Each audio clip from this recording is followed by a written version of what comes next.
atender a população em tempos de resiliência climática, de grandes desastres, seja com as águas ou com o fogo. Nós temos o prazer hoje de conversar aqui no podcast da Alesp com o Major Wagner Martins, subdiretor da Defesa Civil do Estado de São Paulo. Obrigada por vir bater esse papo conosco. A gente que agradece o espaço, né? Obrigado pelo convite, estamos aqui à disposição.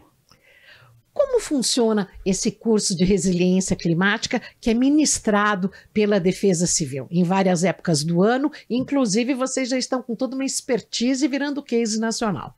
Sim, o que nós fizemos, né? A gente, para enfrentar esse período de emergências, mudanças climáticas que a gente vem passando aí, complexo, o que nós fizemos aqui? Fizemos o chamamento dos municípios do estado e outros estados também. Então, a gente está buscando uma realidade nível Brasil, não é? Então, nós trouxemos aqui representantes dos estados da Alagoas, por exemplo, Ceará, Espírito Santo, Rio Grande do Norte, Rio Grande do Sul. A gente tem um espectro aí que cobre o Brasil de norte a sul como um todo, além dos municípios paulistas nossos, né? A gente reuniu a expertise que a gente tinha aqui, o que a gente tem de case, de sucesso, né? São boas práticas assertivas que nós conseguimos resolver aqui grande parte das nossas emergências e trouxemos eles aqui para a gente estar trocando essas informações e trabalhando aí para buscar novas soluções. Esses cursos começaram esse ano em função das mudanças climáticas mais rígidas ou já vem sendo aí aprimorado ano a ano? A gente vem aprimorando, Renato, você disse bem, né? Mas esse ano em especial, né, a gente fez bem voltado, sim, à resiliência climática, que é algo que nos preocupa muito, né? E a gente tem percebido aí como tem mudado o clima, não é? Então, só a gente olhar o período de chuvas e o período de seca agora, veja como nós, e eu digo nós, e a gente envolve população, poder público, poder privado, todos nós de alguma forma sentimos isso, fomos afetados por isso, né? Daí da gente buscar uma solução nesse sentido, e esse curso foi bem voltado para essas emergências e a resiliência climática. Traduz para a população o que é resiliência climática. Resiliência, veja que é um conceito, isso é adotado em nível mundial, né? A resiliência por si é a capacidade da gente absorver um impacto, isso é normal, a natureza, a gente, quando fala em resiliência climática é do clima, é da natureza, então a natureza, veja que é difícil brigar com a natureza, a gente absorve aquele impacto e retorna à normalidade com a menor quantidade de danos de uma maneira mais rápida possível, diferente de resistência, não é? Veja que resiliência a gente absorve impacto e retorna ao normal. Pensa num conceito de uma esponja, por exemplo, né? Ela deforma e depois retorna à sua forma normal. No caso das chuvas do sul, vocês entendem aquilo como uma questão drástica, sim. Mas lá também teve a resiliência climática? Sim, teve, veja que ali foi um grande aprendizado para nós todos, né? É um desastre que não se via aí, se pegar numa janela de 40, 50 anos, o último grande desastre daquele tamanho que teve no Vale do Taquari, não é?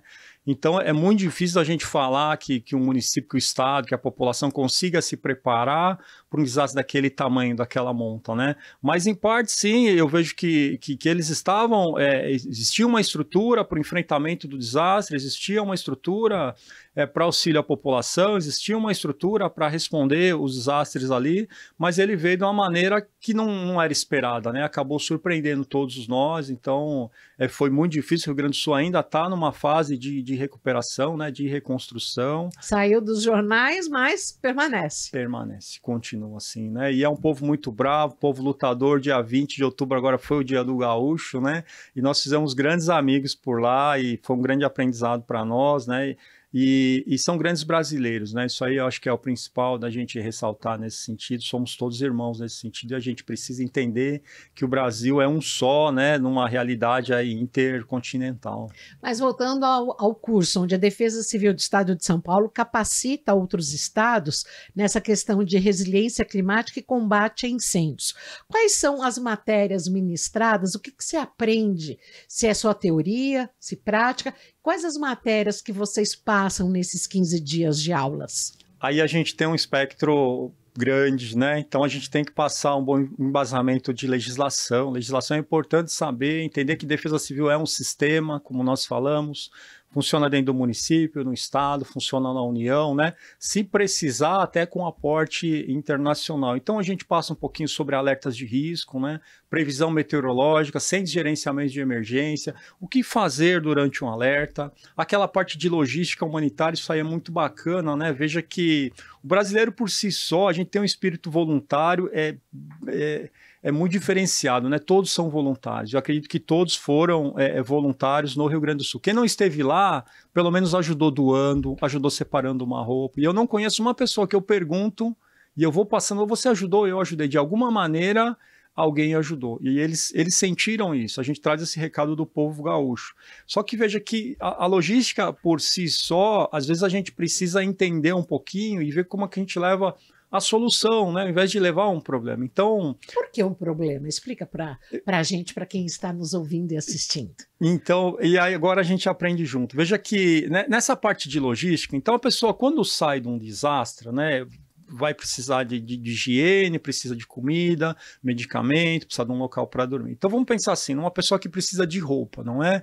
Então se eu tiver que doar, por exemplo, roupas minhas, seria legal que a roupa estivesse limpa, dobrada, bem embalada, de preferência com a numeração identificada. Masculino, feminino, infantil. Exatamente. Veja que legal. Se eu for doar um calçado, né, que eu amarre um pé no outro pé, fica mais fácil, né, porque ele não se perde. Aí eu coloco uma faixa, uma etiqueta, sapato masculino, número 41. Olha que legal, né? Sandália feminina, número 39. Porque senão se perde. Exatamente. E aí o que a gente via bastante, né, vestido de festa, por exemplo. Para um desastre, eu acho que tem pouca utilidade, né? Então a gente precisaria de roupas mais usuais, do dia a dia, um cuidado especial aí com água que for doada, né? A água, ela requer ela requer condições específicas de armazenamento, né, de transporte, não pode ficar exposta no sol, né, não pode ficar num lugar muito escuro, tem um período de validade,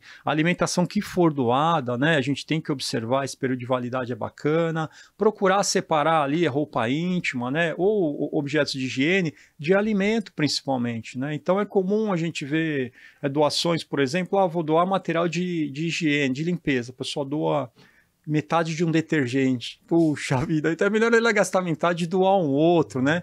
E aí mistura ali com uma roupa íntima, assim, mistura com um sapato, né? E às vezes dá um trabalhão danado. Não que não vai ajudar, ajuda, mas é que a hora que chegar lá, a gente precisa fazer a triagem, precisa identificar para fazer aquela doação chegar na mão de quem precisa. Entendeu? Isso aí é o que envolve. Essa parte de logística é complexa, né? Se a gente não tomar cuidado, ela vira um outro desastre dentro do desastre, né? E o acolhimento de pessoas também, né? Porque, veja, quando a gente fala do ser humano em si, a pessoa sai da casa dela, ninguém quer sair de casa, evidente que não. E normalmente vai para um ginásio, vai para uma escola nesse sentido. E ali você vai compartilhar a tua privacidade com outras pessoas, não é? Porque a gente não consegue, às vezes, quartos separados, salas separadas, não é? Então, isso aí é o que a gente enfrenta, às vezes, nos abrigos, dessa boa ordem, né? O horário de dormir coerente para todos, o horário de ficar acordado coerente para todos. A pessoa entender que ela está num abrigo é uma situação temporária ali, né? Não é algo para ela passar ali todo o período até a casa ser reconstruída, não. Eu estou num abrigo para me alimentar, para comer, mas deu o horário iniciou, vamos pensar assim, um expediente, ela tem a sua função ali. Ela, não tem o trabalho lá fora, mas você vai ajudar a limpar, cozinhar, organizar, todos têm que ter tarefa nesse sentido, né? É importante que todos tenham função, tarefas, os locais estejam limpos, identificados, e a pessoa sinta aquilo como um impulso para ela voltar à vida dela, para voltar à normalidade. Nesse curso de resiliência climática, de capacitação, vocês falam também sobre a formação de líderes. O que é isso? Como se dá? A liderança, ela veja que a gente tem, são os famosos conceitos, né? Chefia e liderança. Mas a liderança por si, a gente procura identificar na comunidade, ali, isso aí é muito bacana. E a liderança, ela, se você passar a observar, toda a comunidade você tem uma certa liderança ali, não é? E é o que a gente trabalha no conceito dos núcleos de proteção e defesa civil. Liderança por si só é a pessoa que olha, que acolhe, né? Normalmente é a pessoa que vai auxiliar, que vai ajudar os demais ali. Se a gente passar a observar nesse sentido, é muito simples de você ver quem está preocupado com todos ali, quem controla o pessoal. Às vezes não é nem a pessoa com mais idade, a pessoa mais idosa, assim, né, que funciona como liderança, mas a pessoa mais ativa, que tem mais carisma, que se comunica bem, que transita bem, que pode ajudar, eu acho que pode ajudar as outras pessoas a saírem daquela situação que incomoda, né? Então isso é importante para nós, essa identificação de líderes, isso aí é importante, identificar o líder e conscientizar, né, ele daquela situação que eles estão passando e nos ajudar, é evidente, a pessoa não se acomodar com aquela situação, porque é muito simples, né?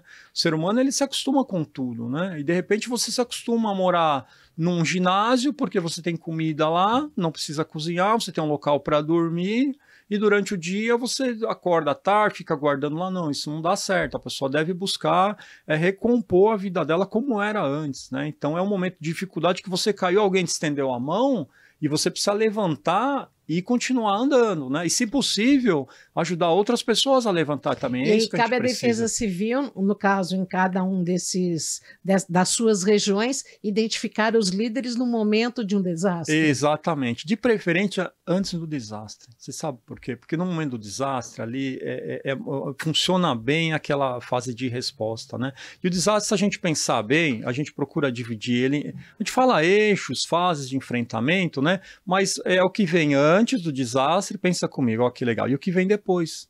Desastre a gente está acostumado a falar é quando choveu, caiu, queimou, inundou, alagou. Mas e antes disso? Será que eu não podia ter olhado uma previsão de chuva, um alerta de chuva? Será que eu não podia ter preparado um abrigo? À beira da rodovia. À beira da rodovia. Será que a gente não podia ter preparado, pensado melhor, talvez falou, olha, nessa condição aqui, como os alertas de risco que a gente emite agora para o estado, daqui a pouquinho eu te passo aqui a condição de queimada, né? Fala, pessoal, a gente tem um risco grande de queimada aqui, por exemplo, né? Nos dias tais, tais e tais. O que a gente vai fazer? Não vamos ficar esperando queimar, né? Então a gente já vai atrás do Corpo de Bombeiros, vamos atrás da Secretaria do Meio Ambiente, Secretaria da Agricultura, vamos atrás do DR, vamos atrás da Companhia de Energia Elétrica, né? Falar, pessoal, a gente tem um risco de queimada. Então eu preciso saber qual que é o plano de contingência que vocês têm para isso. O que é a contingência? É o enfrentamento, não é? Então, qual o exército, entre aspas? Exatamente. Então, se acontecer isso, o que você tem preparado aí para enfrentar essa situação, esse cenário que está previsto, né? E aí está o conceito, são os alertas que a gente emite. Então, a grande chave está o quê? Na prevenção, que são os planos de contingência. Daí que a gente procura, né, juntar o pessoal, treinar o pessoal, identificar os líderes, ir nas comunidades, falar, pessoal, a gente precisa entender os riscos aqui da nossa comunidade, se chover dessa maneira, encher o rio desse jeito, a gente precisa ir para tal lugar, precisamos separar o material nosso que vai ser utilizado no kit de emergência, quem tem remédio de uso contínuo já separa, deixa pronto, seu documento deixa pronto ali, quem precisa de receita, deixa lá os telefones com quem tem que ligar, né? Ou faça o seguinte, olha, a gente tem aqui nós tivemos um caso desse no município de Franco da Rocha aqui. Veja que hoje o celular, ele acabou se tornando ele é um agregado, assim. A gente não consegue ir para lugar nenhum se o celular não estiver junto, não é? É muito difícil a pessoa estar... E se você precisar fazer uma ligação sem o seu celular... Não é terrível. Então o celular hoje, ele ajuda... Lembrar o número que hoje em dia ninguém mais sabe. Não ninguém sabe o número, né? Poxa, isso é coisa do... Ninguém lembra mais. Do século passado. Não vou falar o século passado, mas já foi... Ninguém sabe o número, né? Antes a gente guardava o número, né? Eu lembro que a gente guardava o número de telefone, RG, CPF, sabia tudo. Mas número sabia da família inteira, hoje em dia já não sabe. Ninguém sabe mais. Mas o celular, o fato é que o celular está junto com a pessoa. Então, você pegar desastres como ocorreram no passado, por exemplo, São Sebastião, nós tivemos deslizamento lá, não teve? Pessoas ficaram soterradas. O que ajudou, às vezes, a localizar a pessoa? O celular. A última localização, o sinal que estava lá. Então a gente precisa usar a ferramenta para nos ajudar nesse sentido. Como, né? Que a gente faça um pequeno grupo ali da comunidade, se nós somos vizinhos, que eu tenha o seu número e você tenha o meu, não é? Está chovendo na tua casa ou a minha casa, que é mais vulnerável que a tua, você me avise. Ou se quando você fizer o abandono da sua casa, chega lá embaixo e fala, olha, Falta sair o Wagner. O Wagner mora lá naquele lugar, ele tem problema para caminhar, ele tem um filho que é autista, ou o Wagner, a esposa dele está grávida, né? E daí que a gente pensa em construir os planos de contingência, né? Nessa parte preventiva antes. Porque quando vem a chuva, aí a gente põe tudo que a gente combinou aqui, e o plano de contingência é um grande combinado, não é? A gente põe tudo em prática. Lembra que a gente combinou isso? Agora a gente vai executar. Lembra que a gente combinou isso? Agora a gente vai executar. É mais ou menos assim, que é a fase de resposta, não é? Que a gente responde àquela emergência, minimizando ali perda de vidas e materiais e meio ambiente, isso aí que é o mais importante. Depois a gente vai para a reconstrução. E disso tudo, você tira o quê? Aquele conceito de resiliência que nós falamos, né? A gente absorve o impacto, porque não dá para brigar com a quantidade de chuva. 600 milímetros de chuva que aconteceu no Rio Grande do Sul, não dá. Não dá para brigar por essa quantidade de material, essa energia que está sendo liberada queimando, aí não dá. Então a gente absorve esse impacto e depois retorna à normalidade. Pela sua experiência, permita-me chamá-lo de você. Você tem 30 anos aqui no estado de São Paulo, quem atua na Defesa Civil é da Polícia Militar. Você tem 30 anos na polícia, quase 15 na Defesa Civil. O que é pior, o fogo ou a água? Puxa, Renata, é uma pergunta difícil, hein? Puxa vida, o fogo ele causa muita destruição, né?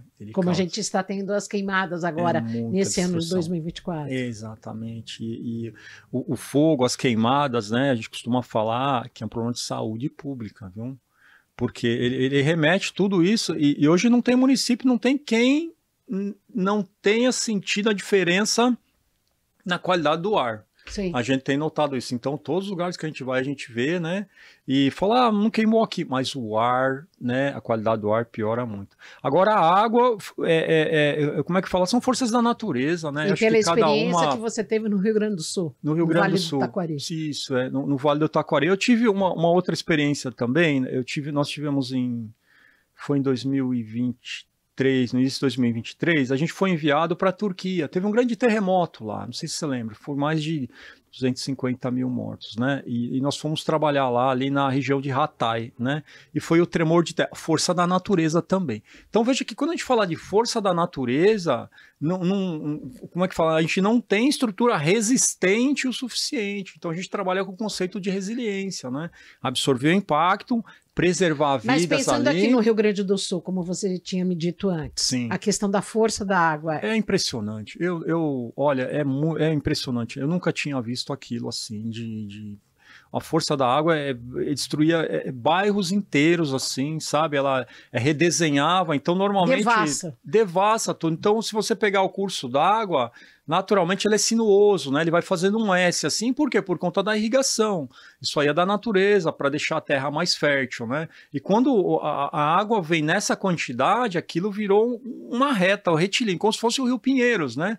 A gente olha a calha do Pinheiros, é retilíneo, assim, é reto, né? E ele varre tudo o que está no caminho. Então, a gente vê casas inteiras sendo levadas, casa em cima de árvore, a gente tem memória disso, laje que parece chão que parece laje, é uma força assim que você vê que não tem estrutura suficiente, o homem não seria, eu acredito que não teria estrutura suficiente hoje, não tem solução de engenharia que possa conter uma força daquele tamanho lá. Major, os bombeiros fazem simulação, seja em aeroportos, ou em shoppings, ou prédios. E vocês também fazem, inclusive, vocês fazem essas simulações nesses cursos, onde a frequência é cada vez maior de resiliência climática para defesas estaduais de todos os municípios do país, incluindo o Exército? Fazemos sim, né? E nesse curso houve a programação, né, de ser feito o planejamento e o exercício simulado. Veja que a simulação do desastre para nós é uma grande vantagem, né? Porque, como a gente falou, antes do desastre, eu faço um plano. Vocês fizeram por Embu das Artes. Isso, exatamente. Então a gente foi no município, a gente vê o que tem de órgãos de resposta, então a gente aciona também, né? Vamos pensar agora, não só na resposta ali, mas eu preciso da assistência social, que é o cadastro das famílias, não é? Eu preciso ali da Secretaria de Educação, que eu posso utilizar uma escola como abrigo, preciso da Secretaria de Esportes, que eu posso utilizar um ginásio como abrigo, preciso da Secretaria de Segurança, né? Porque no momento desse a gente tem saque, população descontrolada. Então, todas as secretarias e a população em si é envolvida nesse planejamento de simulação. E aí a gente envolve os órgãos de emergência, né? O bombeiro, ele faz bem voltado para a emergência, assim, é bem bacana, e a gente tenta abrir um pouquinho mais o leque. Então a gente, se for na beira da rodovia, eu já envolvo a polícia rodoviária, a guarda na municipal, se tiver que fazer um resgate aéreo, eu já vou envolver ali o comando de aviação da polícia militar, e quanto mais órgãos a gente envolver, melhor né? E a polícia científica, e a gente vai envolvendo as secretarias, envolvendo as pessoas, para quê? Para a gente entender que no desastre, no momento de desastre, todos vão ser acionados. Não é? E se a gente não tiver um plano treinado, avaliado, bem sedimentado, a gente vai ter dificuldade. E quando você erra no desastre, Renata, o problema é que uma vida pode ser perdida. O problema é que isso daí gera uma perda, pode ser a vida de uma pessoa, a vida de um animal, vai gerar uma perda aí, às vezes, irreversível. E quando eu erro fora do desastre, que é numa simulação, eu posso corrigir, não é legal? Então a gente roda esse desastre, essa simulação várias vezes, corrige o máximo possível, atualizamos os planos, né? Com o diferencial que nesse curso de resiliência climática, quem que planejou isso pra gente? Os alunos. Daí a importância. A gente passa a situação, fala, eu quero esse planejamento para essa área. Fazemos levantamento de áreas de risco, de moradores, né? Então a gente faz o chamamento deles antes, manda eles para o local, façam o planejamento. Evidente que a gente está ali de suporte, o que precisar, né? E depois façam o simulado. Rapidamente, para encerrar sobre essa questão do curso de resiliência climática, eu gostaria que você falasse sobre o Centro de Operações de Nova Odessa, que também é uma visita. O que existe nesse centro? O Centro de Operações de Nova Odessa também é um parceiro, é uma empresa que pode nos ajudar muito numa emergência climática, né? E lá a gente conseguiu um panorama da FEMA. O que é a FEMA? A FEMA é a Agência Americana de Gerenciamento de Desastres, né? A agência federal, como se fosse uma defesa civil nacional lá. E nesse curso de resiliência climática, o que a gente fez? Não só no Brasil, né? Mas a gente foi buscar a experiência do Japão, como você falou, trouxemos para cá, que é a experiência do Oriente. A gente foi buscar a experiência da Europa, né? Então a gente teve aula com a Autoridade Nacional de Defesa Civil em Portugal, a Comunidade Europeia, e eles estão num período muito grave de enfrentamento de incêndios lá, você pode notar, né? Eles lidam muito bem, tem muita experiência com isso, são grandes incêndios lá, e agora desse centro de Nova Odessa, o que a gente buscou lá, né? Trazer experiência norte-americana, que é a Agência de Gerenciamento de Emergência norte-americana, para a gente ter uma ideia de um panorama mundial. Como que esse contexto de resiliência climática, mudança climática, está sendo tratado, né, em nível mundial e trazer isso aqui para o Brasil. Inserir a gente dentro desse contexto, distribuir nos estados, evidente, né, nos municípios e colocar para rodar. Major, gostaria de falar com o senhor agora qual que é a importância da Alesp na questão da defesa civil dos municípios, porque a defesa civil do estado é uma, mas cada município é responsável pela sua própria defesa? Sim, o sistema ele é autônomo, não existe hierarquia, é importante a gente lembrar isso, né? Então, por conta do Pacto Federativo. Então, a defesa civil ela nasce no município. E o município ele pode constituir núcleos de proteção e defesa civil, como eu vou pedir um espaço para falar disso depois, que é a comunidade voluntária, que é o voluntário ajudando ali. Do município passa para o estado, do estado para a União. E a Alesp tem nos ajudado muito como numa ação de aparelhamento das defesas civis municipais, né? Então a gente já chegou aí a mais de... Foi criada uma frente parlamentar aqui. Exatamente. Essa frente parlamentar tem nos ajudando muito. Então o que a gente faz, né? Com emendas parlamentares a gente consegue adquirir equipamentos e entregar para o município para estar mais preparado, né? Para estar mais aparelhado, para estar atuando nessas emergências climáticas. Como é que é feita a seleção dos municípios? A gente procura o parlamentar, né? Dependendo da região que o parlamentar atua, é evidente, ele destina especificamente para a região dele. E a gente tem também uma verba do Tesouro. E aí são critérios bem específicos e técnicos, né? A gente utiliza critérios do IBGE, quantidade de área de risco no município, né? A população exposta ali à condição de risco, vulnerabilidade, a gente faz a seleção nesse sentido. Agora, Major, vocês também fazem, passando esses momentos mais onde São Paulo está sempre alerta, que esse é o novo comando da Defesa Civil, vocês também trabalham a questão de ensinar a criançada, ensinar a molecada. Inclusive, eu gostaria de falar de uma publicação aqui que vocês trazem e acabam divulgando aí ao longo de todo o ano, que são dicas de inverno, ou mesmo aqui, dicas de verão. Gostaria que o senhor falasse sobre isso. Esse é um material informativo, né? Esse personagem que está aí, que você está mostrando, é o Borbinha. Borbinha é o mascote da Defesa Civil, né? Então ele vem... E por que Borbinha? Puxa, é homenagem ao nosso bandeirante, o Borba Gato, né? Que nos ajudou tanto no passado aí. A gente pensou em criar um personagem, um mascote da Defesa Civil, para entrar no imaginário infantil ali, nos ajudar a passar essas dicas tão importantes aí, que podem salvar vidas. Então esse material a gente imprimiu, distribui numa ação chamada... Escola Mais Segura, depois eu falo disso também, né? E a gente passa com a criançada, que são dicas simples aí para ser utilizadas no período de inverno. E se você inverter ele, tem dicas para o período de verão. Veja, inverno, né? E dicas de verão. E hoje em dia, veja que é comum os pais serem educados pelos filhos, né? Então, às vezes, você esquece de colocar o cinto, teu filho te chama. Às vezes, você está dirigindo, vai pegar o telefone, pai, não pode falar no celular enquanto está dirigindo, né? E a gente pensou nesse sentido. São jogos aí para preencher, né? A gente tem charada, a gente tem brincadeiras para fazer com as crianças aí para mudar o comportamento. É isso que a gente precisa. Mudança de comportamento.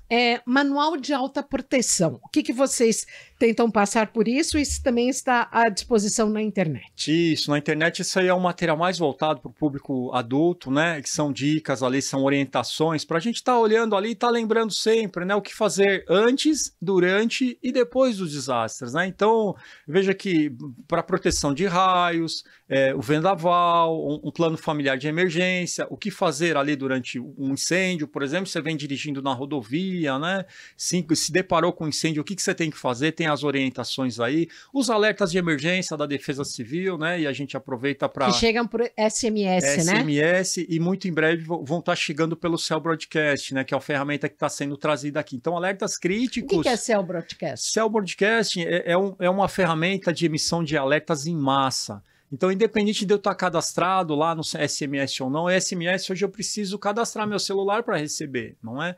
O Cell Broadcast não. Então, que é o que existe nos Estados Unidos, né? Exatamente. Isso que é tem, o que já inclusive, funciona rádios, alguma coisa que já recebe esse alerta. Independente da pessoa estar cadastrada ou não, se você estiver naquela área de abrangência ali, o teu celular está conectado naquela antena, ele vai travar e vai te alertar. Quando do que começa você a funcionar?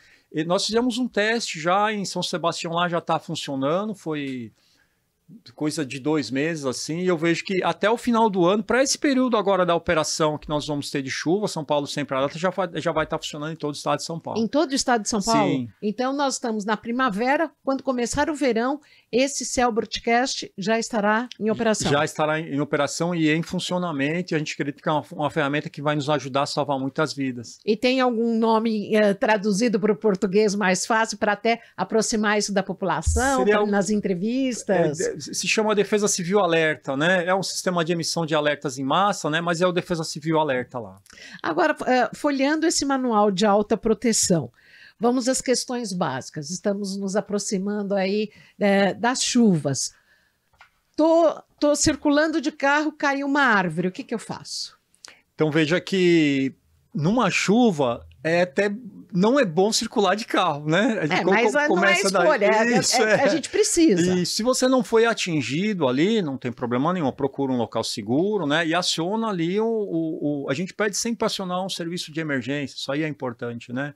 E a pessoa entender que às vezes o carro não é um local seguro, principalmente para queda de árvore, né? E eu lembro aqui que nós tivemos casos aí de pessoas que morreram dentro do carro, né? Começou a chover, a pessoa foi dentro do carro, ficou esperando a chuva passar, a árvore caiu em cima do carro, acabou matando a pessoa. Tem questão da fiação também, né? Que a pessoa pode ser eletrocutada ao sair do veículo. Exatamente, que é muito perigoso, né? Então hoje não tem lugar que você passe aqui que não tenha a fiação elevada, né? Então é muito perigoso. Então o que é bom? A gente se programar durante o dia, não é? Então eu vejo ali, faço a programação diária minha, é só olhar lá ou a previsão do tempo, ou o alerta da Defesa Civil. A chuva é o finalzinho da tarde. Então você já pensa em... Para quem pode, né? Porque a gente sabe que muita gente não pode. Mas para quem não pode, que seja, né? Aí sim a gente vai enfrentar as dicas que estão previstas aí. Mas a gente procura esses períodos mais críticos, agora, principalmente agora no verão, as chuvas são de grande intensidade e curto período de tempo, né? Às vezes você espera 5, 10 minutos, a chuva diminuiu, a água baixou e você vai com segurança para sua casa. Não tenta passar num lugar que a enchente já começou, já tem água no pneu, ou para salvar o carro. Isso, exatamente. Veja que a água, como você falou, a água é poderosa, né? Você pegar 15 centímetros de água, por exemplo, arrasta uma pessoa. Não é arrastar a pessoa, é levar ela para o bueiro, uma sarjeta, você acaba ingerindo água suja, isso aí vai te provocar uma doença, pode ocasionar até a morte. E 30 centímetros de água, poxa, 30 centímetros é pouca coisa, leva o carro todo. Né? Então a água em movimento é algo que é muito perigoso, né? A gente não deve enfrentar isso jamais. A gente está querendo muito a chuva, mas ainda deve demorar um pouco a chegar. Ainda vivenciamos as piores queimadas aí, acho que de toda a história do estado de São Paulo. Qual a orientação que o senhor dá? Sim, a gente vem, nós estamos fazendo um levantamento, né? Mas eu acho que a pior estiagem aí dos últimos 20 anos, algo nesse sentido, né? Então a qualidade do ar, ela é evidente que sofre esse impacto, as pessoas sofrem esse impacto, né? Então a gente opera aqui em São Paulo os planos preventivos de defesa civil. Então a defesa civil ela monitora a umidade relativa do ar, que anda muito baixa por conta das queimadas, né? E a gente emite alertas à população. Então evita ali fazer exercício naquele horário mais quente do dia, não é? A gente deve evitar ali, não é bom, não é saudável, não é? Se você tiver um umidificador em casa, uma toalha molhada, umedecer sempre, procurar hidratar olhos, né? Narinas, a garganta, soro fisiológico, é algo muito bom nesse sentido. Você precisa se hidratar, né? Tem que lembrar de andar com a garrafinha do lado, a hidratação é sempre boa, e lembrar dos animais também que sofrem, né? Como os seres humanos nesse período. Rapidamente, ao ver uma queimada, o que eu faço? Telefone de emergência. Isso aí é... 193 do Corpo de Bombeiros. 193 Corpo de Bombeiros, 190 Polícia Militar, 199 Defesa Civil. Não se coloque em risco, não procure filmar, né? Longe disso aí. Você tem que se colocar em segurança e fazer o acionamento dos órgãos de emergência. Aqui no podcast da Alesp, hoje tivemos o prazer de conversar com o Major Wagner Martins, subdiretor da Defesa Civil. Volte sempre, Major. Obrigado, Renata. Obrigado aos ouvintes. Forte abraço a todos. A gente fica à disposição. São Paulo sempre alerta. São Paulo sempre alerta. Sempre alerta. Lembre-se, 199 Defesa Civil. Até mais.